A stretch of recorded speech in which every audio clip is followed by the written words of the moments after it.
ఒక్కోసారి మనకి నోరు తెరిచినప్పుడు అది పట్టేస్తుందండి. అంటే ఈ టెంపరో మ్యాండిబులర్ జాయింట్ అనేది డిస్లోకేట్ అయ్యి మనం నోరు తెరవంలోనే ఒక్కసారి పట్టేసినట్టు ఉంటుంది అనమాట. సో ఎక్కువ మందిలో ఈ టెంపరో మ్యాండిబులర్ జాయింట్ ప్రాబ్లం ఉన్నా కూడా, కొంతమందిలో ఈ మస్కులర్ మజిల్స్ ప్రాబ్లం ఉన్నా కూడా వాళ్ళకి నోరు ఓపెన్ చేసినప్పుడు పట్టేయటం జరుగుతూ ఉంటది అనమాట. ఎప్పుడైతే నోరు పట్టేస్తుందో మజిల్స్ నుంచి మనం అక్కడ హార్ట్ ఫోమెంటేషన్ పెట్టుకొని, అవసరమైతే ఒకటి analgesics with muscle relaxant, pain killers with muscle relaxants వస్తున్నాయి, అది వేసుకున్నామంటే యూజువల్ గా తగ్గిపోయింది. ఒకవేళ ఎప్పుడైనా రికరెంట్ గా గనక మనకి ఈ జాయింట్ పట్టుకొని మనం నోరు తెరిచినప్పుడు ఆగిపోతుంటే మటుకి ఖచ్చితంగా ఒకటి ఎంఆర్ఐ చేసుకొని, జాయింట్ ప్రాబ్లం ఒక్కోసారి జాయింట్ లో డీజనరేటివ్ డిసీజ్ ఉన్నా కూడా మనకి ఆ జాయింట్ లో ఉన్న బోన్స్ ముందుకి వెనక్కి వెళ్ళిపోయి మజిల్స్ లాక్ చేస్తా ఉంటాయి అన్నమాట. అలానే మస్కులర్ టెన్షన్ ప్రాబ్లమ్స్ ఉన్న మయోఫేజియల్ స్పాజమ్స్ అంటాం, పెయిన్ తో పాటు ఒక్కోసారి వాళ్ళకు కూడా ఇది లాక్ అయ్యే అవకాశం ఉంటుంది, నోరు తెరిచినప్పుడు పట్టేస్తుంది.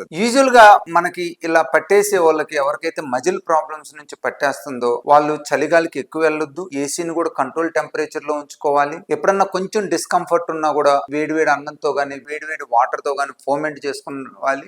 రేర్ గా గనక ప్రాబ్లం వస్తుంటే pain killers with muscle relaxants వేసుకోవాలి. కానీ ఫ్రీక్వెంట్ గా ప్రాబ్లం వస్తుంటే మటుకి మనం డాక్టర్ గారిని సంప్రదించి ఆ టెంపరోమాండిబులర్ జాయింట్ ప్రాబ్లం గానీ మజిల్ ప్రాబ్లం గానీ చెక్ చేసుకొని దానికి ట్రీట్మెంట్ తీసుకోవాల్సి వస్తుంది. మీరు హైదరాబాద్ లోని బేగంపేటలో ఉన్న ఏషియన్ ఈఎన్టీ కేర్ సెంటర్ ని సంప్రదించండి. అలాగే Asian ENT care centre YouTube channel ను కూడా సబ్స్క్రైబ్ చేసుకోండి.